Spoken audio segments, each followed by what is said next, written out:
Okay, excellent. Thank you. So my name is Tim Bevins. I'm the project manager for a consulting company called Alta Planning and Design. We are a planning and design company that focuses on active transportation. So that's walking, cycling, getting to and from transit, things of that nature. I have been managing OC on the Move since its incarnation, and this is the first active transportation plan for the county for Public Works. So with that said, I want to hand off to my counterpart at the county, Ariana Lopez, to welcome you on behalf of the county.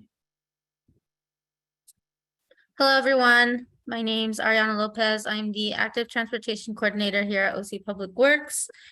Thank you so much for coming, taking some time out of your day. We're really excited to show you what we've come up with so far. This has been a couple years in the making to get to where we are. So Alta is going to go over the process that we've been through and the recommendations that we've come up with for the unincorporated areas and the flood control channels. So with that said, again, thank you so much. And I'm going to turn it back over to Tim. Great. Thank you, Ariana. And again, I want to remind folks that we do have live interpretation in both Spanish and Vietnamese available should you like it. I know we got some requests in. So you can select your audio channel using the Zoom interface if you would like. And if you have any questions or any technical difficulties as it relates to Zoom, please message Colin Amos, our colleague here at Alta, and he can help sort things out to get you into the right either language channel or some other issue that you may be having as it relates to Zoom. So again, some just housekeeping before we get started. Please, if you have an opportunity, if you don't mind renaming yourself on the participants tab, we're particularly interested in where within Orange County Public Works jurisdiction, basically which unincorporated island you may live in. And if you don't live in an unincorporated island, we're also interested in which incorporated city you may live in, because all of that's helpful for us and provides context as we review comments moving forward.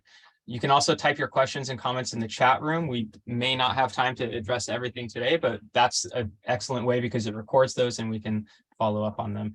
Otherwise, we'll be off to the races. And here we go. So the meeting goals, we want to review the planning process for the active transportation plan, bring everyone up to speed on what's occurred over the past few years, as Ariana alluded to. And then bringing everyone up to the speed is goal one. Goal two is to introduce our active transportation recommendations by district. Now, very large county, we don't have the time or level of detail to get into each recommendation. So we've taken a sample set from each district that kind of shows the spectrum of recommendations and how we arrived at those recommendations. Then we'll talk about what's forthcoming, which is our prioritization methodology, and then the next steps themselves. So what I want to say here is that this is what goes into the plan and what comes out of it. So we will talk about the plan overview, the vision, and the goals that help set the framework for how we prepare the plan. And then we will establish the different types of pedestrian and infrastructure types that go into the plan. So we're all speaking the same language. Then we'll look at recommendations by district, and prioritization as I discussed, and the next steps. So without any more to do, first up is the vision and goals for an active transportation plan and the general context for what is in a plan. So what is active transportation? Well, that's any active or human-powered mode of travel, walking, cycling, scooters, riding a skateboard, using a wheelchair or a mobility device, for example. And so this isn't necessarily a plan just for people riding their bicycles or just for people walking to complete errands. It's for people throughout the county who might never complete a trip via an active mode. It's also for the neighborhood as well, and improving social equity and mobility and the quality of life for people that live within their communities. So the active transportation plan at the end of the day connects people throughout their communities and provides opportunities to do so on foot or on bicycle. The vision and goals here, and I will not be reading every word throughout the slideshow as we go through, but I do want to focus on these bullet points here: safety, connectivity, and accessibility. And I want to describe what those mean through an active transportation lens. So safety, what we're trying to do with this plan is reduce collisions regardless of mode, regardless if you're in a car or riding a bicycle. And we want to create conditions of increased comfort for those that are hesitant to walk or bike throughout the county. Connectivity and accessibility, that's making connections to where people live and work, and identifying and prioritizing connections for the most impact.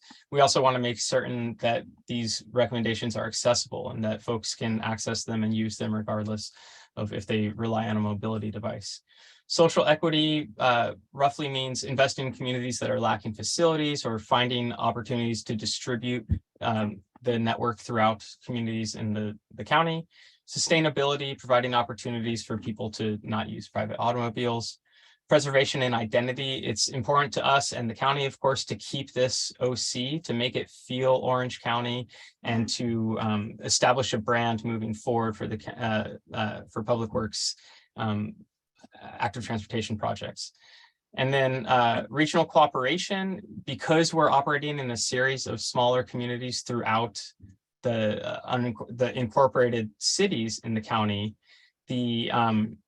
it's really important to us to make sure that we're connecting and pointing to different cities and making sure that our recommendations speak to the cities on the outside of the communities. And then finally, preservation or fiscal responsibility is making certain that the recommendations can get built. So this plan was informed by an advisory committee that provided input and guidance, an existing conditions assessment that did exactly that. We had very thorough community engagement, which we will highlight, and then we conducted our needs analysis, building on those previous bits of research, and then we built out our recommendations. So the project study area, we have 28 unincorporated islands throughout the county. We're also looking at the county-owned flood control channels that have existing maintenance roads within the county as well. And so taking those two together, we're looking at hundreds of people, or hundreds of thousands of people, hundreds of square miles of space, a lot of roadway, a lot of flood channels, and we're trying to distill through all that to determine where the best recommendations are. It's also important to note that we have a wide variety of contexts within Orange County. We're looking at Dale Augusta Island with about 2,000 residents and 99 acres, all the way up to North Tustin, which is over 25,000 residents, almost 5,000 acres. We have rural contexts like Silverado Canyon, and we also even have largely unpopulated contexts, kind of like Dana Point Harbor. So we're operating in a very large spectrum, and the intent of the plan is to make recommendations that are site-specific and work for the needs of the local communities. Where we are on our timeline, we're almost done with the project. We've developed, and we'll highlight these materials in a moment, but we've developed all of our recommendations. We've gone through several iterations of review and comments, and we're about to start our prioritization process before we go towards the board. It is important to note, though, that these recommendations are exactly that. They're recommendations, they're high level. You can think of them as 30,000-foot plans that then get incorporated and reviewed by feasibility and design teams as they work their way towards making it onto the actual ground. So we're going to conduct a very quick poll here. Again, like I mentioned, this just helps us understand who we're hearing from, and just as important, who we're not hearing from. So that we know how to reach out to them better in the next time. So we're going to launch this Zoom poll, Colin, if you don't mind, and we're just going to keep this open for a couple slides as we move throughout, because I have a lot of material to cover prior to us getting to the recommendations. So Colin will launch that poll and we'll get going. So the existing conditions, we first looked at all of the existing and proposed bicycle facilities in the county, and you can see our site areas are each of these orange polygons. And then if we zoom in, so this is Midway City Island, kind of in the, I guess you would say the southwest corner of the county. And so you can see we're not just looking at the island itself, but also the surrounding context around. We're also looking at bus and transit stops and figuring out where the best connections to make are. We also looked at each island in terms of what its environmental exposure is to determine if it is a disadvantaged community as it relates to environmental exposure or particulate matter in the air, which helps with competitive grant funding. We conducted a series of audits. Some were on the ground and some were virtual, about 16 in person, or sorry, 16 in total. This is us, I believe, in Midway City. We also looked at this pinch point in Silverado Canyon, a sidewalk gap in Midway City. And I think part of the intent here is also to just drive home the variety of contexts that this plan is operating in.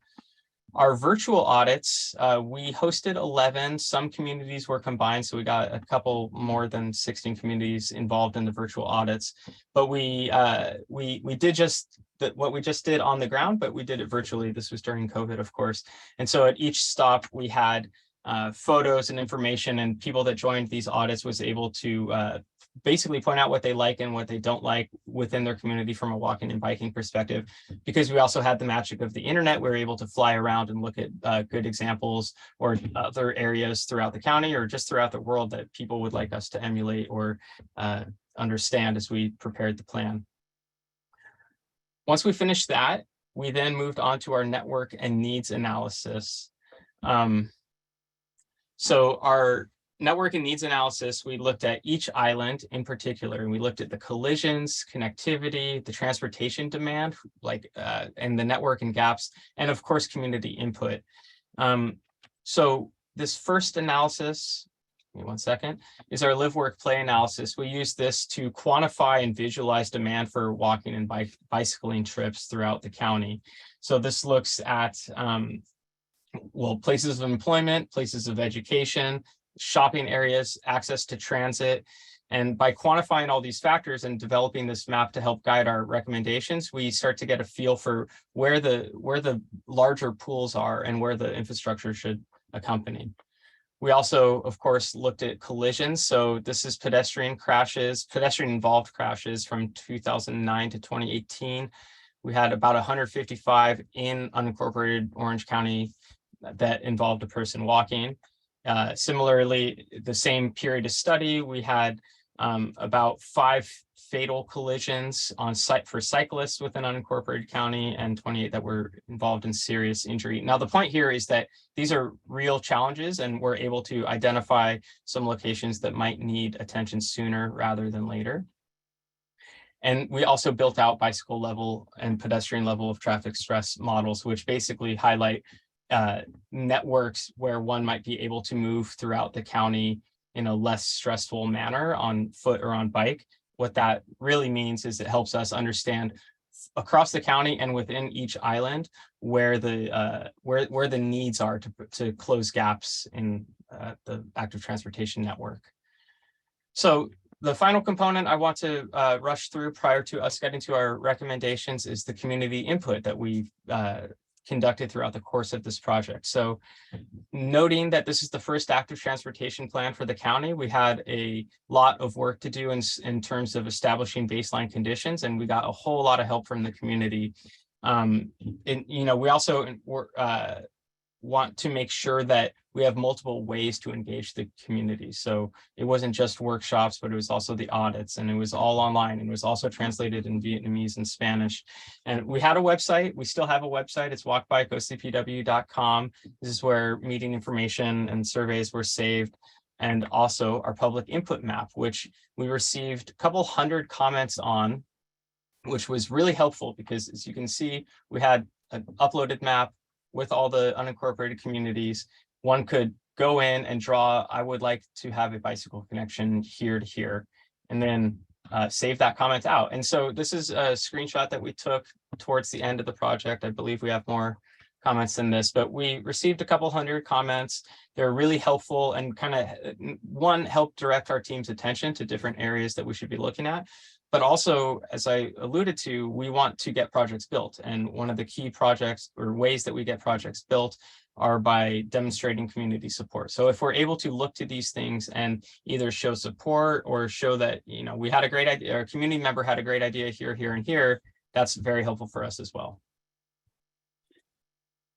We had a survey that helped, again, help us just understand who the county is serving and what their needs are in terms of preferences for bicycle and pedestrian facilities, how often they walk or bike or use transit. And we got over 1,000 responses to that survey as well. We also held a series of workshops in the summer of 2022 that helped formulate some of our final recommendations. So with that, we'll launch one more poll here. In what other ways people have provided input. So we'll launch that poll with call-in in a moment.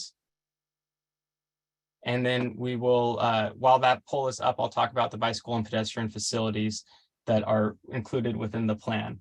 So high visibility crosswalks are exactly that. It's in the name, and they define pedestrian priority at crossings. Pedestrian refuge islands provide a refuge crossing a particularly long street, or they help to slow traffic for particularly special intersections. We also, in some locations, are looking at pedestrian hybrid beacons. These are called HAWKs, or the smaller version of them are called RRFBs, rapid rectangular flashing beacons, but they're flashing signs that give priority to a pedestrian. Sidewalk improvements, of course, are what they sound like. Curb extensions narrow the crossing length, so the exposure that a pedestrian is within the right-of-way of a vehicle traveling. And signal timing improvements are sorts of things that allow the pedestrian to get a few steps ahead of motorists as they enter into an intersection to establish their priority. Bicycle facilities, we are looking at shared use paths, which are completely separated from vehicles. Class 2 bike lanes, this is your standard bicycle facility. When one thinks of a bike lane, this is it, just a strip of paint, typically about 5 feet wide. Class 2B are also recommended. These are a normal bicycle lane with a couple foot buffer on the towards the vehicular travel side, so that we provide a little bit more space for cyclists. Class 3 facilities are slower roadway type bicycle facilities. We often use these to connect people from neighborhood areas to more established bikeways and bike routes. And then class 3 bike boulevards are, again, on smaller, more neighborhood style streets. Sometimes we can give a little bit more priority to cyclists by calming traffic, lowering speeds and volumes of vehicles that travel on a specific lane. The final type of facility is the class 4 separated bikeway. These are bikeways that are on street, but are physically separated from vehicle in some method. It might be a planter, it might be a tree, it might be bollards, as you see here. So last couple slides, almost done. Thank you for bearing with me. The prioritization and next steps. So all those recommendations that were developed, the next steps in the plan are to prioritize the bikeway and pedestrian recommendations. And it considers factors like equity, community support, collision severity and frequency. And the intent here is to take our thumb off the scale, take the county's thumb off the scale a little bit, and look at the recommendations through a filter of where the most need is across these different spectrums, or across these different elements on the matrix. So our next steps, we are wrapping up things. As I mentioned, we are completing the active transportation plan. The goal is to present this to the Board of Supervisors in summer of this year, and then get specific projects into programming and implementation moving forward from there. So with that, I will transfer over to my colleague, Devin Gelly, who will speak to the recommendations that we developed.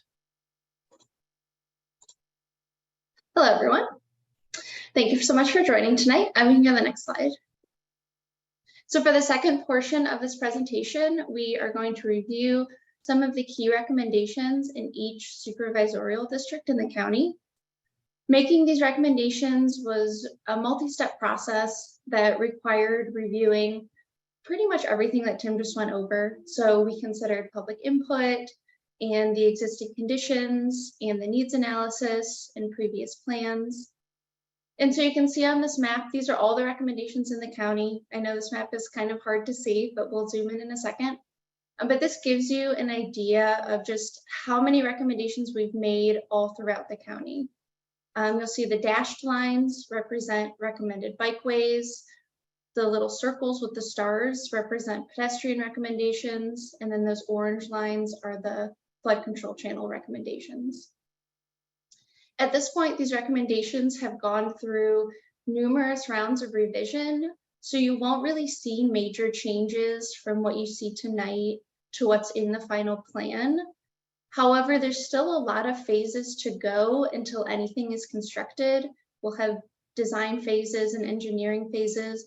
So if you do have comments, we want to hear them, and there'll be a time later in the evening to tell us those comments as well, because we can then use those comments for these future phases. Next slide, please. So this map here shows you all of the flood control recommendations that we made in the county. These are a little bit special because the way that we made these recommendations is we looked at all of the county-owned flood control channels with maintenance roads, and we put them through a set of criteria. So we looked at the width of the channel, the length, the number of access points, if it met certain criteria, and then we narrowed all of those hundreds of channels down to just these 16. So for all of these 16 flood control channels, we are recommending class 1 shared use paths. So that's that completely off-street path. And our goal here was to create as many connections of these paths as we could. But as you can see, there are some green dashed lines that indicates that for whatever reason, the channel isn't quite where we need it to be yet. And so we're recommending some on-street connections for now. Next slide, please. Okay, so let's start with District 1. District 1 has Rossmore Island, Midway City Island, Dale Augusta Island, and Fountain Valley Island. Next slide, please. And the first key recommendation that we want to highlight is actually a channel. It's the Carbon Creek channel. So this would be a shared use path completely off street. As you can see, it starts in the west, right where the Coyote Creek Bikeway is, so it actually would connect to that. And then on the east side ends at the I-5 highway. And so this is about 8 miles long. It passes through a lot of neighborhoods. It passes by 3 high schools, a couple of parks. So there's a lot of connections you can make on this path. Next slide, please. This is a photo of that western end. This is Los Alamitos High School. So you can kind of get an idea of what this path would look like on either side of that channel. Next slide. And this is a photo of the Dad Miller Golf Course. This is all the way on the east end. This is one of those spots where we're still exploring how that path can go through this golf course. So for now, we're recommending that on-street connection right here. Next slide, please. Another key recommendation in District 1 is the Beach Boulevard and McFadden Avenue intersection. This is an intersection we heard a lot of public comment about. We heard that the sidewalks don't really feel wide enough and that it doesn't really feel safe using the crossing infrastructure here. We also conducted active transportation counts at this location. So what that means is that someone literally went out to this intersection and counted the number of pedestrian and bicyclists that they saw in a given time period. And this was a location where we saw a lot of pedestrians. Next slide, please. So you can see why we're getting these comments. This is a pretty wide intersection, especially crossing Beach Boulevard. You're crossing a lot of traffic lanes. So we are recommending pedestrian improvements here, but something to keep in mind with all of the pedestrian recommendations in this plan is that this plan is really setting a vision for what we would like to see for pedestrian improvements in the county. But there still needs to be future studies done until we can really say what's going to be implemented here. So for example, at this location, we would want to shorten the crossing distances to make it shorter area to cross. So we could do that with curb extensions on the corners. We could also do that with longer pedestrian signals, so you have a little bit longer to cross. But we won't really know for sure what can go here until we do those future studies, until we can see if those curb extensions fit or that timing signal will work. In addition to the pedestrian recommendations at this location, we are also recommending a Class 2 bike lane on McFadden Avenue. Through those active transportation counts and through that community input, we do know there are bicyclists on McFadden, but there are no facilities right now. And then this bike lane will also connect in the incorporated areas to other proposed facilities. One other thing to mention on this photo is you can see the southern portion of the intersection is the city of Westminster, and you'll see that a lot throughout our plan.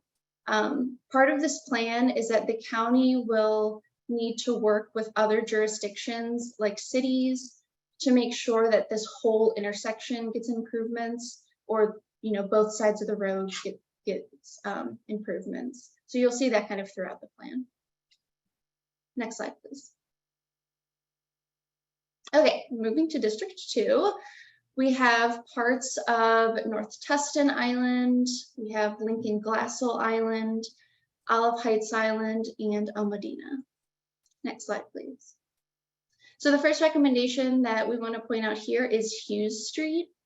This is very similar to Beach Boulevard and McFadden in that we also heard a lot of comments that it doesn't feel comfortable to walk on the street. And then we also completed those active transportation counts here. So again, we know there's a lot of pedestrian traffic here. Next slide, please.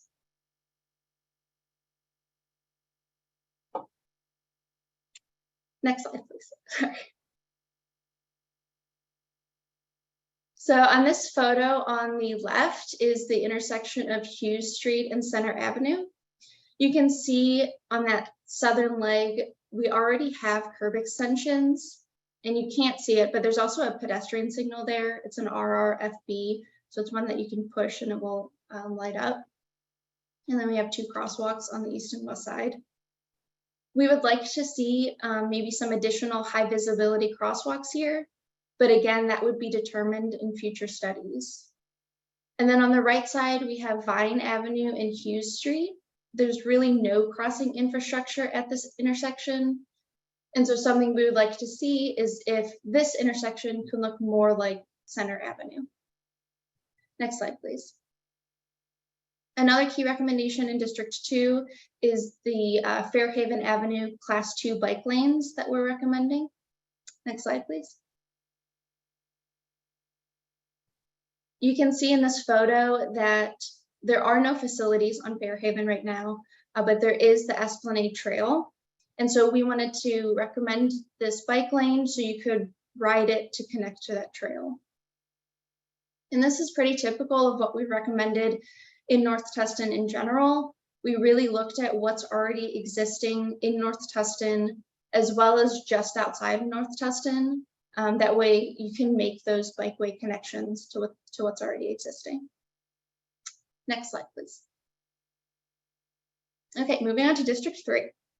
We have Country Club Island, Fairland Island, San Diego Creek Island, Orange Park Acres, the other half of North Tustin, San Diego Canyon, Silverado Canyon, Majestic Canyon, and Trabuco Canyon. So those canyon communities. Next slide, please. So the first key recommendation here is San Diego Canyon Road. We really heard a lot of public input about this road from all different perspectives. So from drivers, we heard that bicyclists should not be on the street because it's a very windy, narrow road, and you don't always see if a bicyclist is right around the corner. You can go to the next slide too. From bicyclists, we heard that there's a bike lane now that's existing there, and we heard that that bike lane does not feel safe to ride on, but bicyclists do want to ride in this area. And we actually completed active transportation counts here as well, and so we do know there are bicyclists in this area. We also heard from pedestrians that said they would like to walk around here, but there's nowhere to walk, there's no path. So for that reason, or for all those reasons, we're recommending a Class 1 shared use path along this road. So this would be a completely separate facility for bicyclists and pedestrians to use. where they're not interacting with vehicles. One other thing that we heard a lot about Santiago Canyon Road is that it doesn't seem like a path would fit in this area. And so as part of this recommendation, we're going to do those studies and see what will fit here and explore all of the different options of what can work here. Next slide, please. Another street that we heard very similar comments about that it doesn't really feel safe to bike down is Silverado Canyon Road. This road is really narrow. And so for here, we're recommending a Class 3B, which is a bike route with some additional traffic calming. So that traffic calming would work to prevent speeding and prevent dangerous driver behaviors, while also alerting drivers that bikes are in the area. Next slide, please. We're also recommending pedestrian infrastructure here near the post office where there's a crosswalk. And these pedestrian recommendations will work with that traffic calming to create a safer experience for all active transportation users here. One other thing to mention that is true for all of the canyon communities, we really heard that from the residents that it's important to keep the rural character of your neighborhoods. And so in the future, as we're exploring different types of pathways to put in, we'll definitely explore decomposed granite pathways, those DG paths, rather than sidewalks. That way you keep that more rural feel. Next slide, please. A third key recommendation here is Live Oak Canyon Road. So you'll notice this actually isn't in an island, but it is still county right-of-way. Again, we heard from bicyclists that they are using this road, but if you go to the next slide, please, you'll see that there's no facilities here. So we're recommending a Class 2 bike lane to give those bicyclists some space on the road. This road also connects to O'Neill Regional Park, which has a number of trails. So this will also give, it'll give a connection to those trails in that park. Next slide, please. Okay, on to District 4. We have Max Syracuse Island, Anaheim Island, Endora Fairhope Island, Carbon Canyon Island, and then a little part of Lincoln Glassell Island. Next slide, please. So the first key recommendation here is Gilbert Street in Anaheim Island. Next slide, please. And you can see in this photo that there's actually already bike lanes on both sides of the street, but we heard from public input that it really doesn't feel safe to bike here. We also know that there's been a number of collisions here and that this is just a really high stress street to bike on. So what we're recommending here on the right side, on the east side, is a Class 4 separated bikeway. So that's a bikeway that's separated with some sort of element like a bollard or concrete or something. And then on the left side, on the west side, we're recommending a buffered bike lane. And what we'd like to see here is actually the parking and bike lane flipped. So the bike lane would be on the curb, and then those parked cars would act as the buffer for those bicyclists. Next slide, please. Another key recommendation in District 4 is Valencia Avenue in Carbon Canyon. This is a very wide road, so that's why we're recommending a shared use path here. But also on either side of the island in the incorporated area, there's a previously planned shared use path already. Next slide, please. So you can see how wide and stressful this road is, but this is pretty typical of something else you'll see in the plan. You'll see just these little sections of bikeway that we're recommending, and that's to connect to other previously planned bikeways, so you have that whole network throughout the incorporated and unincorporated county. Next slide, please. Okay.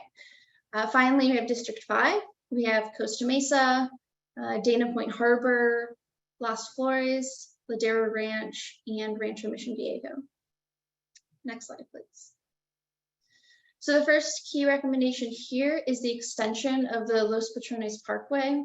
So in the north, the path already exists, and we're recommending extending it down to Cow Camp Road. Next slide, please. One comment that we heard about this extension is that there are concerns about this intersection at Chiquita Canyon Drive because it doesn't feel safe, or it doesn't seem safe right now to cross that intersection to reach an extension. So as part of this recommendation, we would study this intersection and explore the different ways that we can make sure that it is safe to cross to connect to the extension. Next slide, please.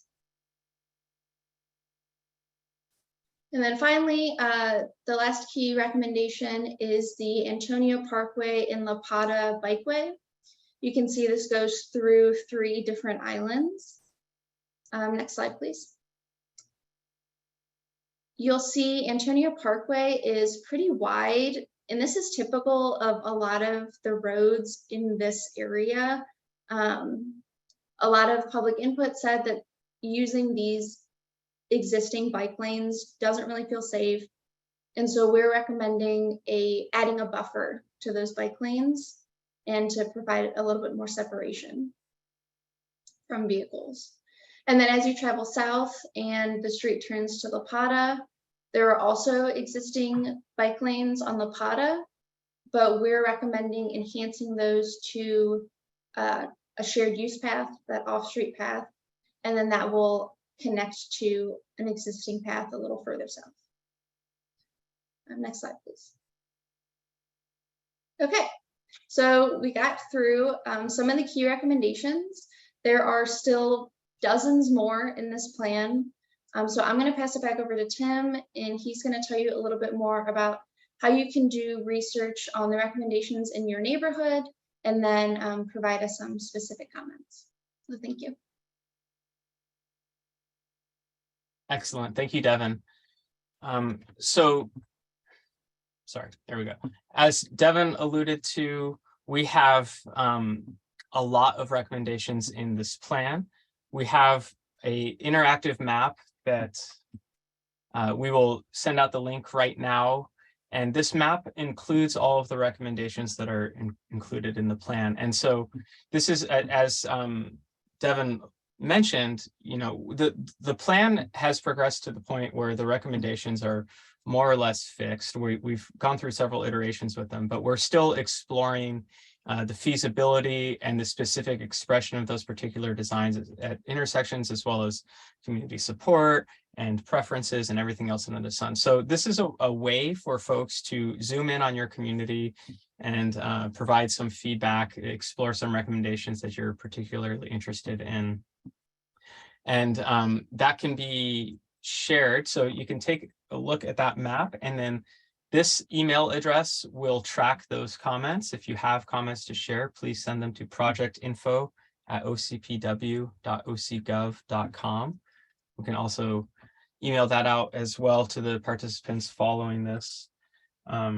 We'll send the link and the email address.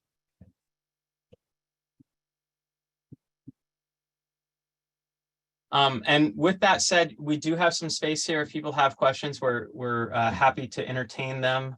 We're appreciative of your time for joining us tonight, and otherwise, I will open the floor.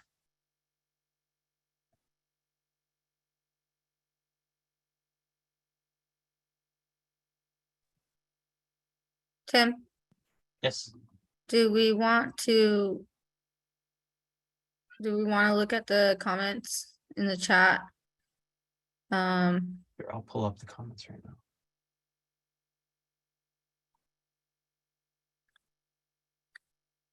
I do understand there's a concern about general bike riding, especially in the canyon areas. Concern about tax money. I do want to let you know this is a grant funded plan, and this gives us, there's a certain bucket for grant funding opportunities that are specific towards pedestrian and bikeway opportunities. So it's already been allocated in a sense. So I understand there's general concern about that, and we'll take that into consideration as we move forward, especially as we prioritize projects. So your voices there are heard. Do you want to address Tim David's comment? It looks like he's specifically asking about Santiago Creek and San Diego Regional Park. I'm not sure if those are outside of the plan. My looking at it immediately, I believe that they are, but I'm not 100% certain. We looked at the incorporated islands, David. So the Okay. islands where folks were living, not necessarily every place under OCPW You jurisdiction. might have to take an extra look, David, on those parameters so we can make sure that we If capture those. If they are, however, zooming into the locations that you're describing on that recommendation map will get you what you need. Let's see.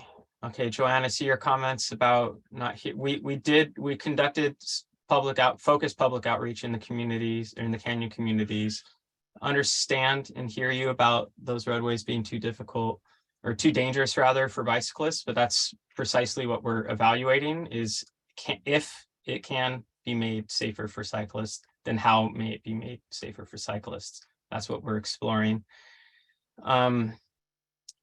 Let's see, yeah, April's comment about tax dollars, just to echo Ariana's point, a lot of these, as we mentioned earlier, are funded either in whole or in part by competitive state and federal dollars. So these are not dollars particular, especially or only coming from Orange County coffers. And also they are also pre-allocated, those that are coming from county coffers. Let's see.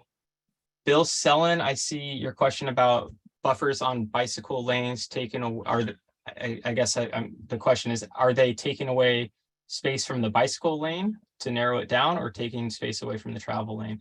So it would almost certainly be taken away from the travel lane. These things do get determined by the design teams when they're doing their final engineering, of course, but the intent would be to keep the bicycle lane at its required minimum for that roadway design, and then we would buffer out into the vehicular travel lane.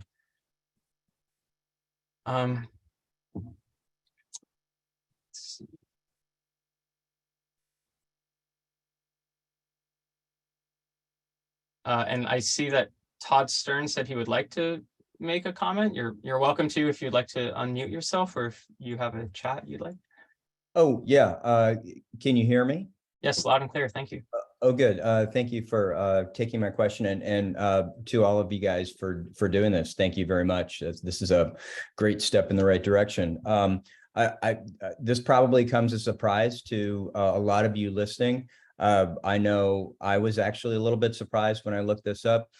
As it pertains to Ladera Ranch, 30% of our residents here are under the age of 18.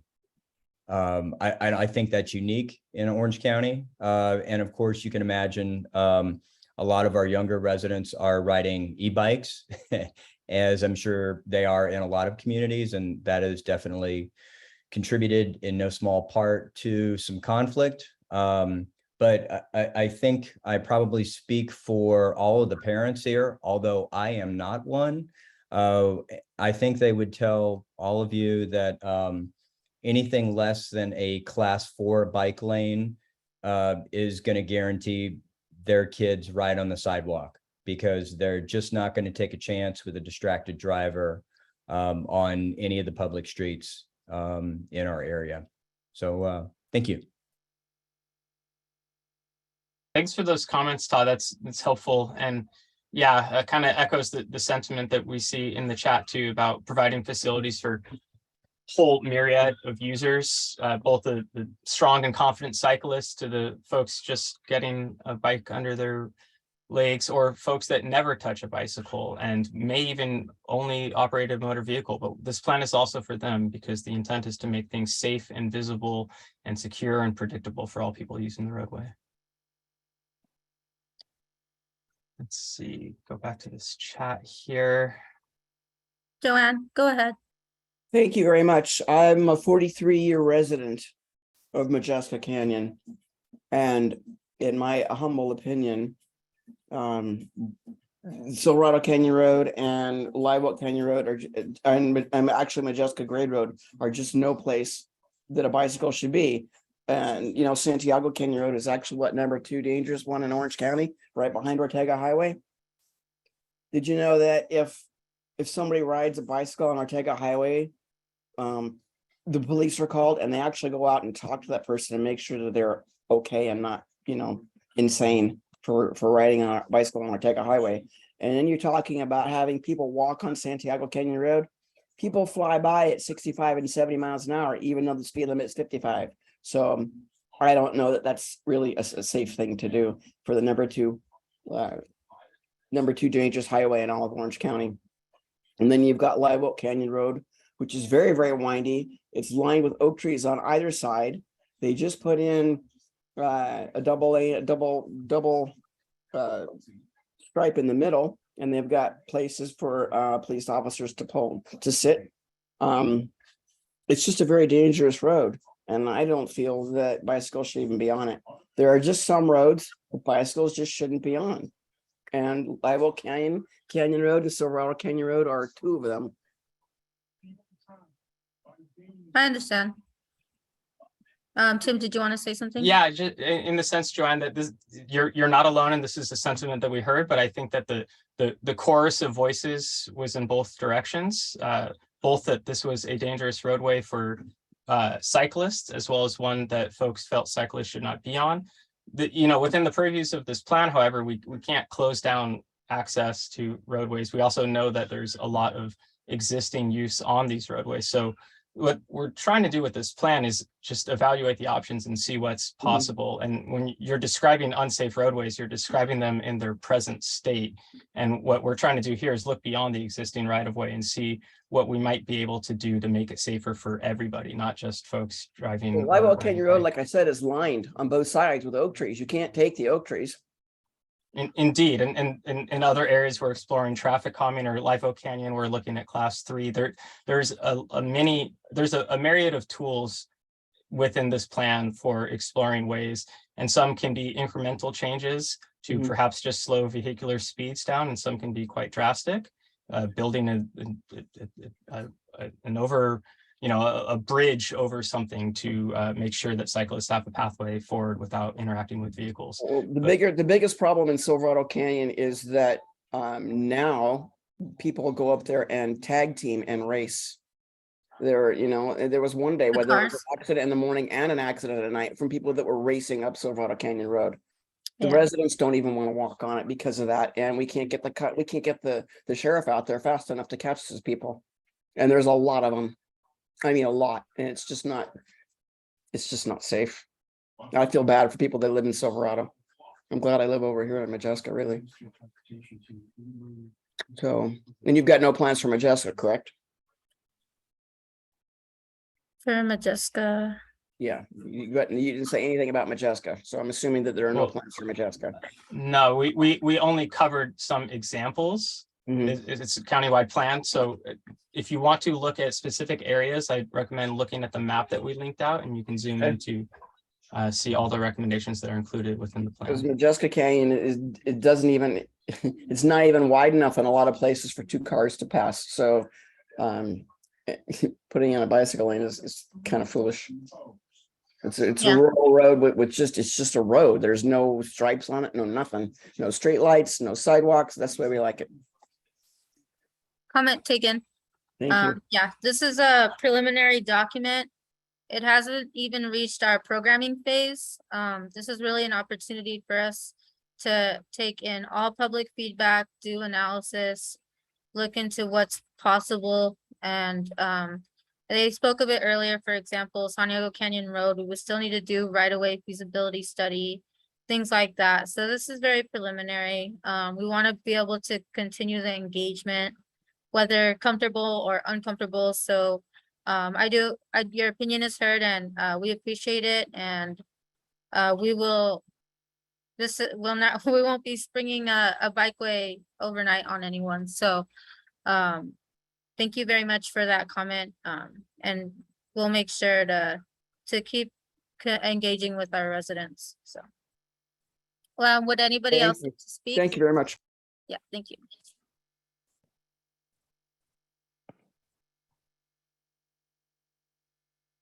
Yes, hello. Yes, David? Yeah, hi, David. I just want to, in my comments and questions about possibly something being done from Irvine Park up to Black Star, if you've ever been to Black Star staging area, sometimes you can't even find a place to park. A lot of people do ride up, from the Orange Hills, Tustin Hills, up the canyon, they go down Black Star, to go up into the hills. And that's why I was asking about the Land Conservancy. I don't know if you have a relationship with them, but they seem to have a lock on that land. And if they could get some kind of approval to come up through Irvine Park, up by Irvine Lake, up to Black Star, that would alleviate a lot of bike traffic on at least a portion of San Diego Canyon, from the toll road up to Black Star. So just more of a thought on that end.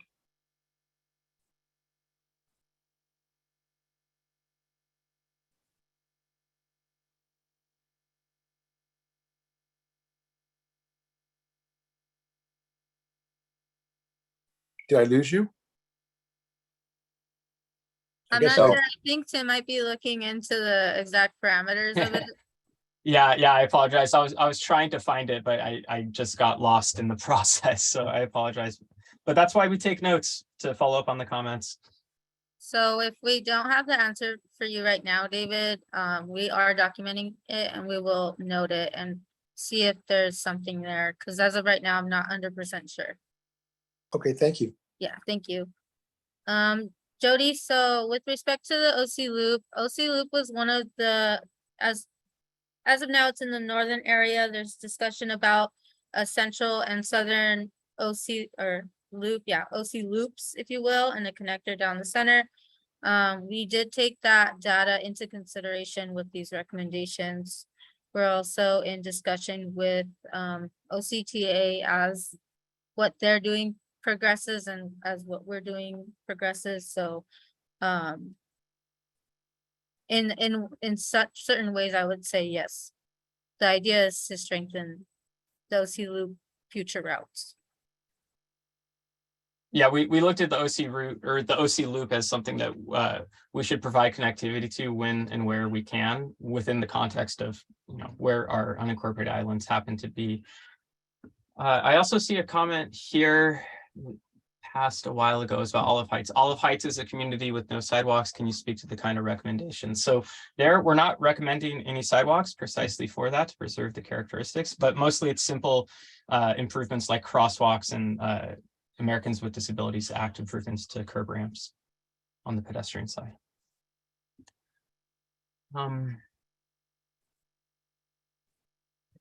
And then, okay, OC loop, and yes, the flood channels, the flood channels for sure, we only provided one example, but again, you can see them on that input map. They're all throughout the county, and those go beyond each of the unincorporated islands and help to create a real thoroughfare, a real network of what effectively can be, high quality, high speed access for cyclists removed from roadways, and also providing the same on roadways so that we have a complete network throughout the county. Okay, with that, unless there are any other questions, just to close up shop here, we will follow up with folks that registered with the email address as well as the input map, so you've got it for posterity. We are definitely interested in your thoughts and your input, especially as it relates to particular recommendations that may, you have a specific insight on. We're curious about that, and that information will be logged and saved for the project design teams. So these have long periods, long shelf lives, and even if it feels as if it's moving at a slow speed, we are hearing you and we are incorporating that into the next steps. So with that, I'll say thank you, and I hope everybody has a good night. Thank you. Thank you. Thank you so much. Thank you. Thank you, Tim. Thank you. Have a good evening. You too.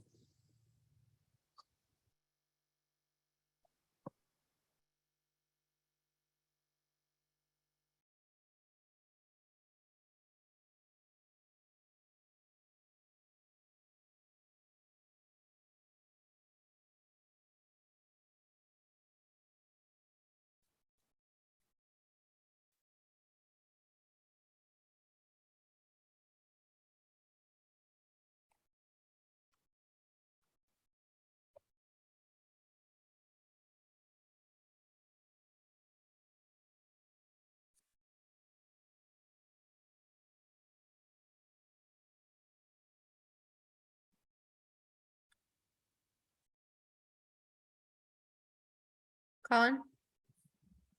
Yep, I was just Are you gonna gonna stop the, I'm go just gonna ahead and stop close the recording, yep, and Okay. make sure everything is good. Cool. All right. Have a good night. Have a good night.